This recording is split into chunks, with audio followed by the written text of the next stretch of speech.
ان کے متعلق میں بتا دوں کہ وہ امت الحی صاحبہ کی بیٹی تھی، اور امت الحی صاحبہ وہ ہیں جو حکیم نور الدین صاحب کی بیٹی تھی، اور ان کی عمر صرف 12 سال تھی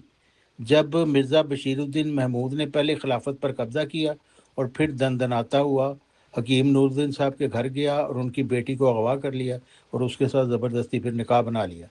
حالانکہ ان کی جو والدہ تھی، حکیم نور الدین صاحب تو وفات پا چکے تھے، لیکن ان کی والدہ جو تھی امت الحی بیگم صاحبہ کی، سغرا بیگم صاحبہ، وہ اس کے لیے بالکل راضی نہیں تھی، لیکن پھر بھی زبردستی انہوں نے ایسا کیا، کیونکہ ظاہر خلافت پر قبضہ کر چکے تھے تو سیاہ و سفید کے مالک ہو چکے تھے، انہوں نے ایک طرح کی بدماشی کی اور ان کی بیٹی اٹھا کر پھر اس کے ساتھ نکاح بنا لی۔ تو رشید جو تھیں یہ انہی کی بیٹی تھی امت الحی صاحبہ کی، اور ان کے ساتھ ابھی وہ کم سن تھی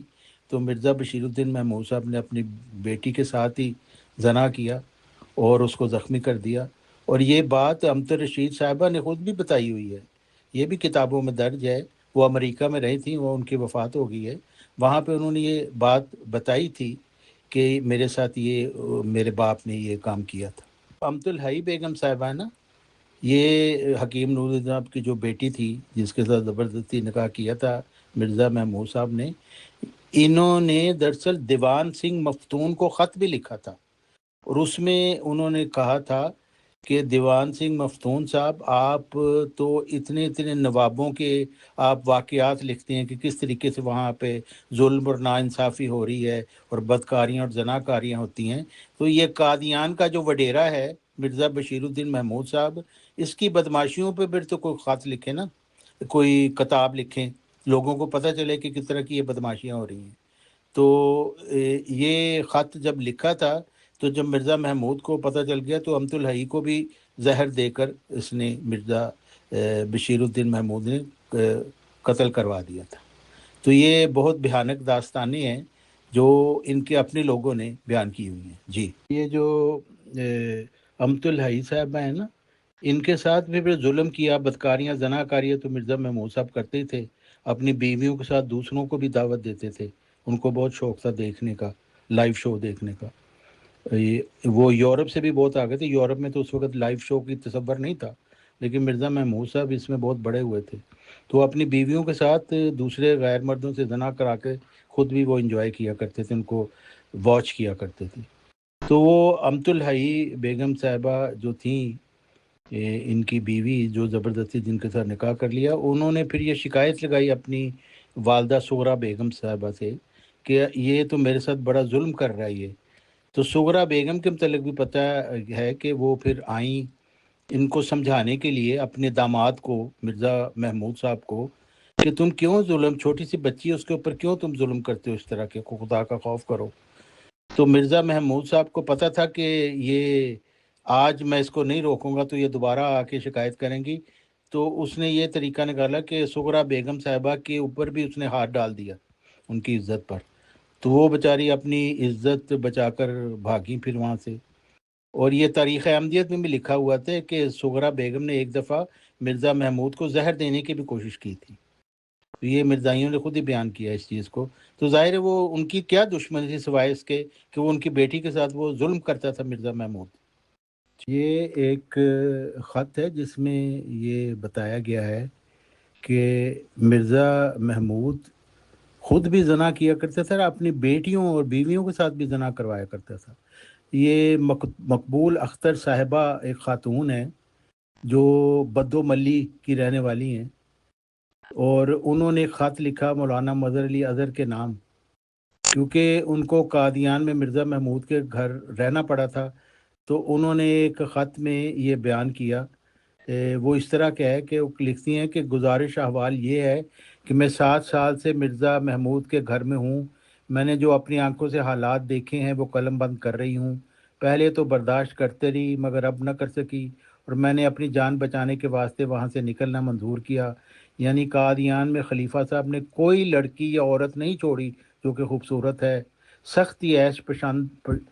پسند ہے، شراب پینے سے، زنا کرنے سے بالکل خدا کا خوف نہیں اور قیامت یاد نہیں، اور طریقہ یہ اختیار کیا ہوا ہے کہ دفتر میں جو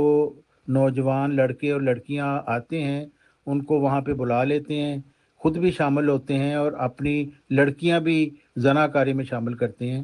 یعنی ناصرہ بیگم، یہ مرزا مسرور جو اس وقت خلیفہ نا، اس کی والدہ کا نام ہے، یعنی ناصرہ، امت القیوم، امت الرشید، امت العزیز، اور ایک بیوی جس کا نام مریم سیدوں کی لڑکی ہے، وہ بھی اس میں شامل ہے۔ تو دیکھیں یہ مرزا محمود صاحب اپنی بیٹیوں اور بیویوں کو بھی اپنی زناکاری میں شامل کرتے تھے، اور یہ اس چیز کو دوسروں سے زنا کرا کے بڑا خوش ہوا کرتے تھے۔ تو اس طرح کا بدکار اور زناکار انسان تھا جس کو مرزائیوں نے مسلم موت بنایا ہوا ہے۔ حکیم عبد الوہاب صاحب نے بیان کیا کہ شیخ عبد الحمید آڈیٹر ریلوے کی بیٹی اور عبد الباری سابق ناظر بیت المال قادیان کی ہمشیرہ سریہ اور مرزا محمود کی بیٹی ناصرہ بیگم آپس میں سہیلیاں تھیں۔ ناصرہ بیگم وہی ہے جو مرزا مسرور کی والدہ تھی۔ سریہ ایک دن اپنی سہیلی کو ملنے قصر خلافت گئی تو رات کو وہیں سو گئی۔ مرزا محمود نے بیٹی کی موجودگی میں ہی اس سے چھیڑ چھاڑ شروع کر دی۔ سریہ نے باقاعدہ مقابلہ کیا تو مرزا محمود نے بہانہ بناتے ہوئے کہا، مجھے غلط فہمی ہوئی ہے، میں سمجھا میری بیوی ہے۔ سریہ نے جواب دیا، سہیلیاں تو کٹھی سو جاتی ہیں، مگر وہ بیوی جس کی باری چوتھے دن آتی ہے کس طرح یہ پسند کرتی ہے کہ وہ اپنی بیٹی کے پاس جا کر سوئے؟ پھر بیٹی کی موجودگی میں ایسا کرنا شرافت کی کون سی علامت تھی؟ تو سریہ نے واپس آ کر اپنی والدہ کو تمام واقعہ سے آگاہ کر دیا۔ تو اس کے بعد سریہ کے والد شیخ عبد الحمید نے اپنی وصیت منسوخ کر دی اور قادیان آنا جانا ترک کر دیا۔ مرزا محمود صاحب کو ننگی عورتوں کو دیکھنے کا ایک بڑا شوق تھا۔ اب دیکھیں، ہے خلیفہ خدا کا بنایا ہوا، اور شوق دیکھیں کیا ہے، خود لکھتے ہیں۔ یعنی یہ الفضل 28 جنوری 1924 میں آپ یہ دیکھ سکتے ہیں، یہ ان کا خطبہ ہے جو انہوں نے قادیان میں عیدگاہ میں دیا 17 جنوری 1934۔ لکھتے ہیں، جب میں ولایت گیا تو مجھے خصوصیت سے خیال تھا کہ یورپین سوسائٹی کا عیب والا حصہ بھی دیکھوں گا۔ قیام انگلستان کے دوران مجھے اس کا موقع نہ ملا۔ واپسی پر جب ہم فرانس آئے تو میں نے چودھری ظفر اللہ خان سے جو میرے ساتھ تھے کہا کہ مجھے کوئی ایسی جگہ دکھائیں جہاں یورپین سوسائٹی اوریاں نظر آ سکے۔ وہ بھی فرانس سے واقف تو نہ تھے، مجھے ایک اوپرا میں لے گئے جس کا نام مجھے یاد نہیں رہا۔ چودھری صاحب نے بتایا یہ وہی سوسائٹی کی جگہ ہے، اسے دیکھ کر آپ اندازہ لگا سکتے ہیں۔ میری نظر چونکہ کمزور ہے اس لیے دور کی چیز اچھی طرح سے نہیں دیکھ سکتا۔ تھوڑی دیر کے بعد میں نے جو دیکھا تو ایسا معلوم ہوا کہ سینکڑوں عورتیں بیٹھی ہیں۔ میں نے چودھری صاحب سے کہا کیا یہ ننگی ہیں؟ انہوں نے بتایا یہ ننگی نہیں بلکہ کپڑے پہنے ہوئے، مگر باوجود اس کے وہ ننگی معلوم ہوتی۔ تو دیکھیے خلیفہ جو ہے بنایا ہوا خدا کا، اپنے آپ کو معمور کہہ رہا ہے، اصلاح پہ قائم ہے، شوق ہے کہ میں نے عیب والا حصہ دیکھنا ہے، ننگی عورتوں کو میں نے دیکھنا ہے، اور پھر انہوں نے اپنا شوق پورا بھی کر لیا۔ مرزا بشیر الدین محمود صاحب نے اپنے مریدوں کی، یعنی فالوور جو ہوتے ہیں، مرید شاید نہیں پتہ لوگوں کو، وہ ایک لڑکی سکینہ بیگم کو اس کی زبردستی عزت لوٹ لی۔ اس نے جا کے اپنے بھائیوں کو بتایا، عبد الکریم اور زاہد جو تھے، انہوں نے پھر مباہلہ اخبار نکالا قادیان میں، اور یہ انہوں نے چیلنج کیا مرزا بشیر الدین محمود کو کہ آپ ہمارے ساتھ مباہلہ کریں کہ آپ نے ایک بدکاری کی ہے اور آپ خلیفہ بنے بیٹھے ہیں، تو ایسا شخص جو بدکار ہو وہ خلیفہ تو نہیں بن سکتا۔ اگر آپ سمجھتے ہیں کہ ہم نے آپ پر الزام لگایا تو ہمارے ساتھ مباہلہ کریں۔ مباہلہ یہ ہوتا ہے کہ ہم دونوں مل کے خدا تعالیٰ کی قسم کھا کر کہتے ہیں کہ ہمارے ساتھ آپ نے زیادتی کی ہے، آپ کہیں کہ خدا کی قسم کھا کر کہ آپ نے یہ زیادتی نہیں کی، اور اگر ہم میں جو جھوٹ ہے اس پر اللہ تعالیٰ کا عذاب نازل ہو۔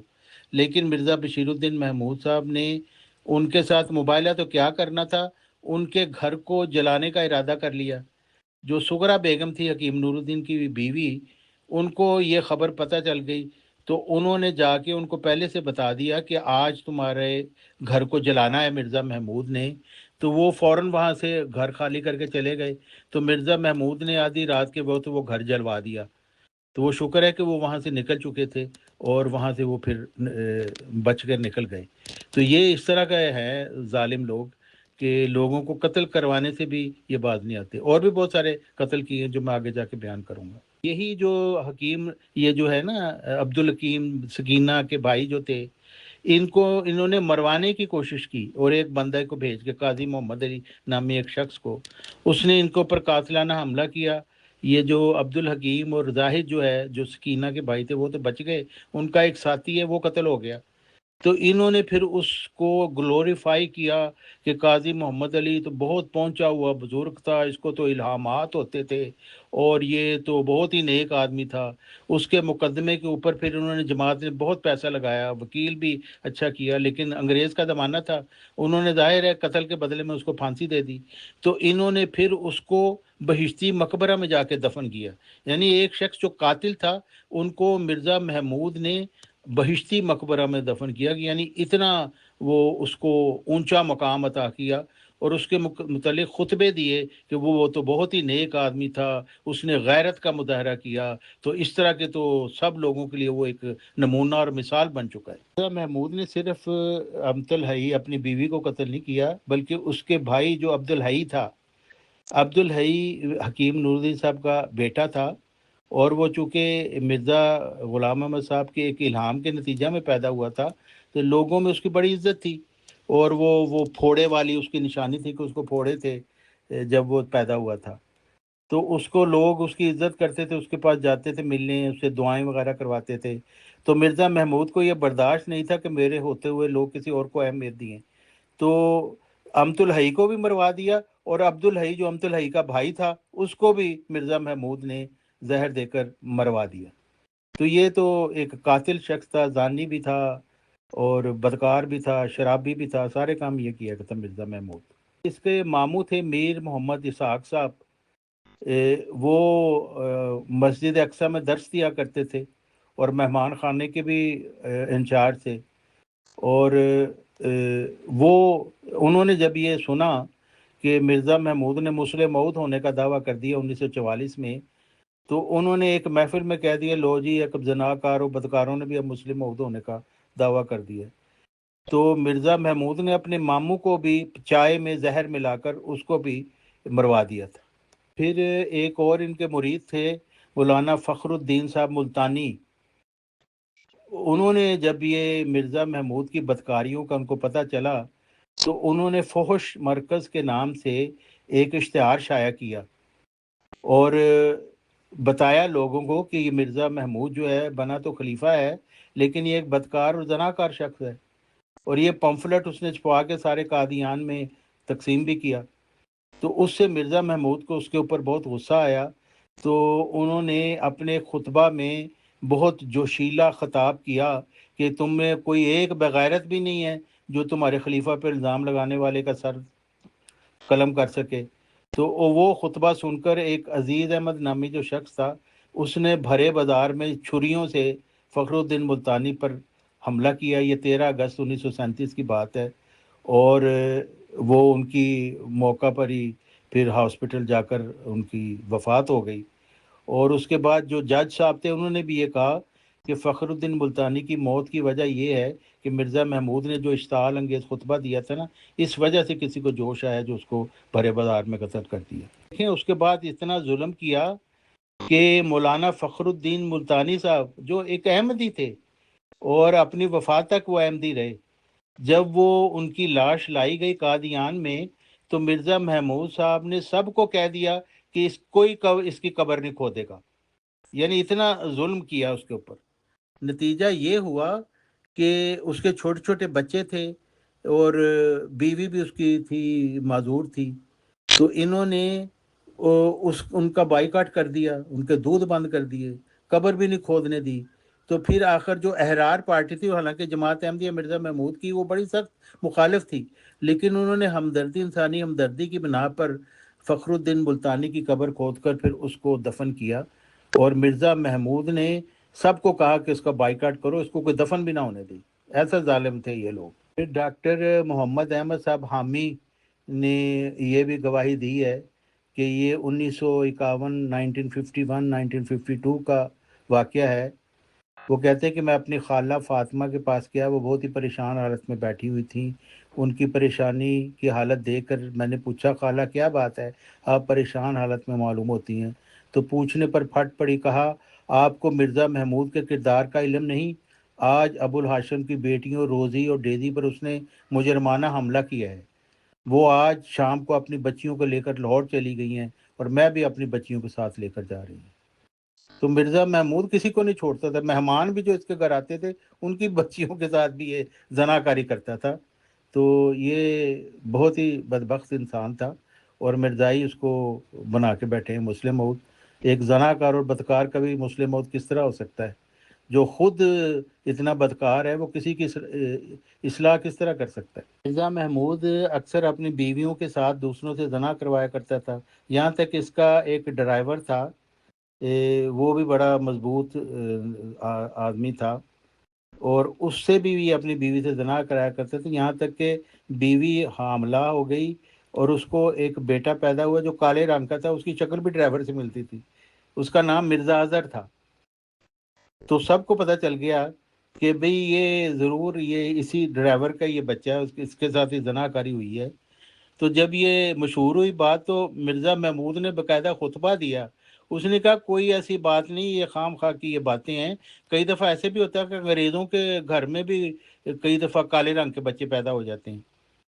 تو مطلب یہ چور کے داڑھی میں تنکا والی بات تھی کہ خود ہی اس بات کو لوگوں میں مشہور کر رہے ہیں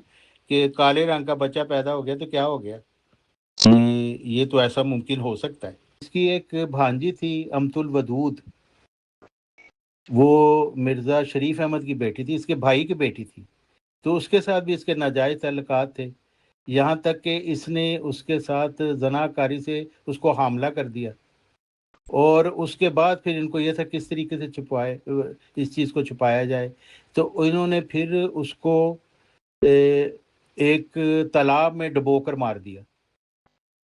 تاکہ پتہ ہی نہ چلے کہ وہ مرزا محمود کی جو نطفہ سے وہ حاملہ ہوئی ہے۔ تو یہ بڑے بدبخت لوگ تھے۔ کا ایک مرید تھا یوسف ناز، اس نے باقاعدہ خدا کی قسم کھا کر کہا کہ میں اپنے علم، مشاہدہ، رویت عینی اور آنکھوں دیکھی بات کی بنا پر خدا کو حاضر ناظر جان کر کہتا ہوں، اور اس پاک ذات کی قسم کھا کر کہتا ہوں کہ مرزا بشیر الدین محمود احمد خلیفہ ربوہ نے خود اپنے سپنے اپنی بیوی کے ساتھ غیر مرد سے زنا کروایا۔ اگر میں اس حلف میں جھوٹا ہوں تو خدا کی لعنت اور عذاب مجھ پر نازل ہو۔ میں اس مرزا بشیر الدین محمود احمد کے ساتھ بالمقابل حلف اٹھانے کو تیار ہوں۔ محمد یوسف ناز، معرفت عبدالقادر، تیرتھ سنگھ، جے بلوائی روڈ، عقب شالیمار ہوٹل، کراچی۔ یعنی باقاعدہ اس نے اپنا پتہ لکھا، اور اس نے کہا کہ میں ان کو موقت بعد آپ قسم کھانے کی دعوت دیتا ہوں، اگر یہ سچے ہیں تو میرے مقابلے پر آ کے حلف اٹھا کر بتائیں کہ میرا یہ جو میں بات کہہ رہا ہوں یہ غلط ہے۔ لیکن مرزا بشیر الدین محمود نے پوری زندگی کبھی حلف اٹھا کر اور کبھی قسم کھا کر یہ نہیں کہا کہ میرے اوپر یہ جھوٹے الزام لگائے گئے ہیں۔ محترم طارق چوہان صاحب، ایک اسی سے ملتا جلتا واقعہ، اٹلی کی کوئی رقاصہ بتائی جاتی ہے، یا ڈانسر کیا کہتے ہیں انگلش میں سے، روفو نام ہے، if I am not wrong، اس کا کیا مسئلہ ہے؟ ہمارے پاس یہ جانکاری ملی ہے کہ روفو، جس کو رنڈی کہا جاتا تھا، اس کو لایا گیا تھا قادیان۔ جب لوگوں نے احتجاج کیا یا آبجیکشن کیا تو یہ کہا گیا کہ بھئی یہ ٹیوشن پڑھانے آئی ہے، بچوں کو انگلش وغیرہ سیکھ لیں گے، اور جب مزید احتجاج ہوا ہے تو اس کو واپس شاید اٹلی بھیج دیا گیا۔ وہ کہانی کہاں تک صحیح ہے، اور کیا اس وقت یہ وہاں جا چکے تھے، کیا کہتے ہیں، ربوہ؟ نہ، ربوہ تو 1947 کے بعد گئے ہوں گے۔ خیر، تو پلیز تھوڑا سا ان شارٹ اس کا روفو کا واقعہ بھی بتا دیجیے۔ جی، یہ اس وقت کی بات ہے جب مرزا بشیر الدین محمود صاحب لاہور آئے، تو انہوں نے لاہور ہوٹل، سیسل ہوٹل کی کیبرے ڈانسر جو تھی اس کے ساتھ اس کو وہاں پہ دیکھا تو اس پر عاشق ہو گئے، اور اس کو پھر، اس کا نام مس روفو تھا، اس کو پھر قادیان یہ لے گئے، اور وہاں پہ اس کو رات بھی رکھا اور اس کے ساتھ بدکاری اور زناکاری کی۔ اور جب اس بات کا پتہ چل گیا تو انہوں نے پھر خطبے میں کہا کہ وہ تو دراصل میں ایک استانی کے طور پر اس کو لے کے آیا تھا کہ وہ میرے بیوی اور بیٹیوں کو انگریزی سکھائے۔ یعنی آپ خود سوچیں، خدا کا بنایا ہوا خلیفہ ہونے کا دعوے دار شخص کیبرے سیسل ہوٹل کی کیبرے ڈانسر مس روفو کو لے کے جا رہا ہے استانی بنا کر۔ یعنی عقل کے اندھے مرزائی ہیں جو سوچتے ہیں کہ ہمارے خلیفہ نے ایک کیبرے ڈانسر کو استانی بنا کر لے کے گیا۔ یہ یعنی بالکل مت ماری گئی ہے کہ سوچتے نہیں ہیں کہ اس سے بڑی زناکاری اور بدکاری کوئی ہو سکتی ہے کہ ایک کیبرے ڈانسر جو ہے اٹالین، اور اٹالین کو انگریزی کا لہجہ کہاں سے آتا ہے، تو اس کو وہ استانی کے طور پر لے کے جا رہے ہیں. کتنا ایک فضول قسم کا بہانہ ہے جو مرزائیوں نے اس کو بھی ہضم کر لیا. اچھا، جو ذمہ دار اخبار تھا وہاں پہ، وہاں اس کے جو ایڈیٹر تھے، ان کو جب یہ پتہ چلا تو اس نے پھر نا ایک نظم لکھی. یہ جب ان کو پتہ چلا کہ مصروفوں کو یہ لے کے گیا ہے کیبرے ڈانسر کو استانی بنا کر اپنے قادیان میں، تو اس نے پھر نظم لکھی جس کا اشعار ایسے تھے کہ اے کشور عطالیہ کے باغ کی بہار، لاہور کا دامن ہے تیرے فیض سے چمن، پیغمبر جمال تیری چل بلی ادا، پروردگار عشق تیرا دل ربا چلن، الجھے ہوئے ہیں دل تیری زلف سیاہ میں، ہیں جس کے ایک تار سے وابستہ سو فتن، پروردہ فسوں ہے تیری آنکھ کا خمار، آوردہ جنوں ہے تیری بوئے پیرہن، پیمانہ نشاط تیری ساق صندلی، بیانہ سرور تیرا مرمری بدن، رونق ہے ہوٹلوں کی تیرا حسن بے حجاب، جس پر فدا ہے شیخ تو لٹو ہے برہمن، جب قادیاں پہ تیری نشیلی نظر پڑی، سب نشہ نبوت ذلی ہوا ہرن، میں بھی ہوں تیری چشم پر افسوں کا موترف، جادو وہی ہے آج اے قادیاں شکن. تو وہ انہوں نے مصروفوں کو قادیاں شکن قرار دیا، جس نے ذلی نبوت کے نشہ کو بالکل جڑ سے ختم کر دیا. تو اس طرح کا مذاق پھر لوگوں نے بنایا کہ کرتوت تمہارے کیسے ہیں، اور دعویٰ تمہارا یہ ہے کہ تم دنیا کی ہدایت اور رہنمائی کے لیے آئے ہو. جو خود بدکاری اور زناکاری میں ایسا الجھا ہوا ہو، وہ کسی کی ہدایت کا کیا انتظام کرے گا. دیکھیں، شیخ عبد الرحمن مصری صاحب جو تھے وہ ان کے اپنے مرید تھے اور ان کے مدرسہ احمدیہ کے پرنسپل تھے. ان کے بیٹے کے ساتھ بدکاری کی مرزا محمود نے. جب اس نے آ کے شکایت لائی تو وہ اس نے اپنے بیٹے کے ساتھ ناراض ہوا کہ تم خلیفہ جی کے اوپر ایسا الزام لگا رہے ہو. لیکن بعد میں جب اتنے زیادہ واقعات ہوئے تو اس نے پھر 3 خط لکھے شیخ عبد الرحمن صاحب نے مرزا محمود کو کہ آپ یہ بدکاریوں زناکاریوں سے باز آ جائیں ورنہ ہم آپ کے خلاف کارروائی کریں گے. تو اس نے ان کو بھی وہاں سے نکلوا دیا. اور شیخ عبد الرحمن مصری نے وہاں پہ ڈپٹی کمشنر گرداسپور کے عدالت میں، وہاں پہ جو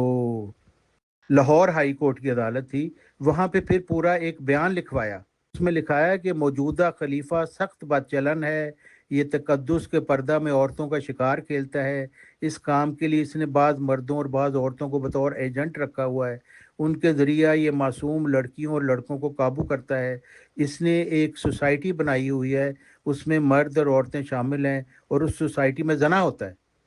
یہ مطلب ڈاکومنٹڈ ہے. لاہور ہائی کورٹ کی عدالت میں یہ جواب انہوں نے، پنجاب ہائی کورٹ میں یہ انہوں نے یہ بیان دیا تھا اپنا.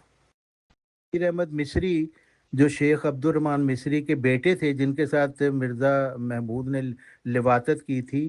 انہوں نے بھی پھر آ کے یہاں جب لندن آئے تو انہوں نے مرزا طاہر کو مباہلہ کا چیلنج دیا تھا، لیکن مرزا طاہر بھی مباہلہ میں نہیں آیا. اور وہاں پہ اس نے خط لکھا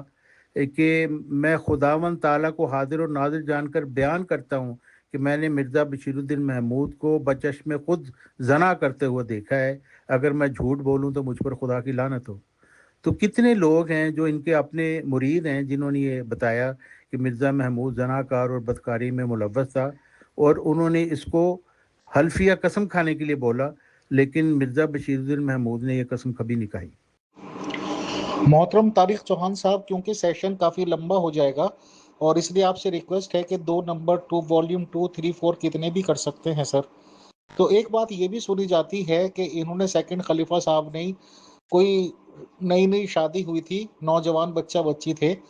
تو وہ بیوی اس کی دیکھ لی ہوگی یا کچھ ہو گیا ہوگا، تو اس کے شوہر کو 1 یا 2 دن ہی ہوئے تھے شادی کے لیے، تو شوہر کو کسی جماعت کے کام سے افریقہ کے سائڈ بھیج دیا گیا تھا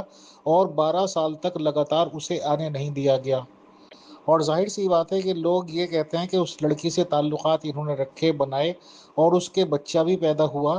اس کی غیر حاضری میں ہی، اور لوگ یہ بتاتے ہیں کہ اس بچے کی شکل بالکل سیکنڈ خلیفہ صاحب سے تھا۔ یہ کیا معاملہ ہے سر؟ یہ آخری سوال ہے آج کا، شکریہ۔ دیکھیں کہ مرزا محمود نے یہ کہا تھا کہ خدا کی طرف سے مجھے الہام ہوا کہ میری زندگی بھی حسین ہوگی اور موت بھی بڑی حسین ہوگی، لیکن ایسی عبرتناک موت اس کو ملی کہ آدمی تصور بھی نہیں کر سکتا۔ اب ان کے اپنے جو مرید تھے سید شہود احمد صاحب،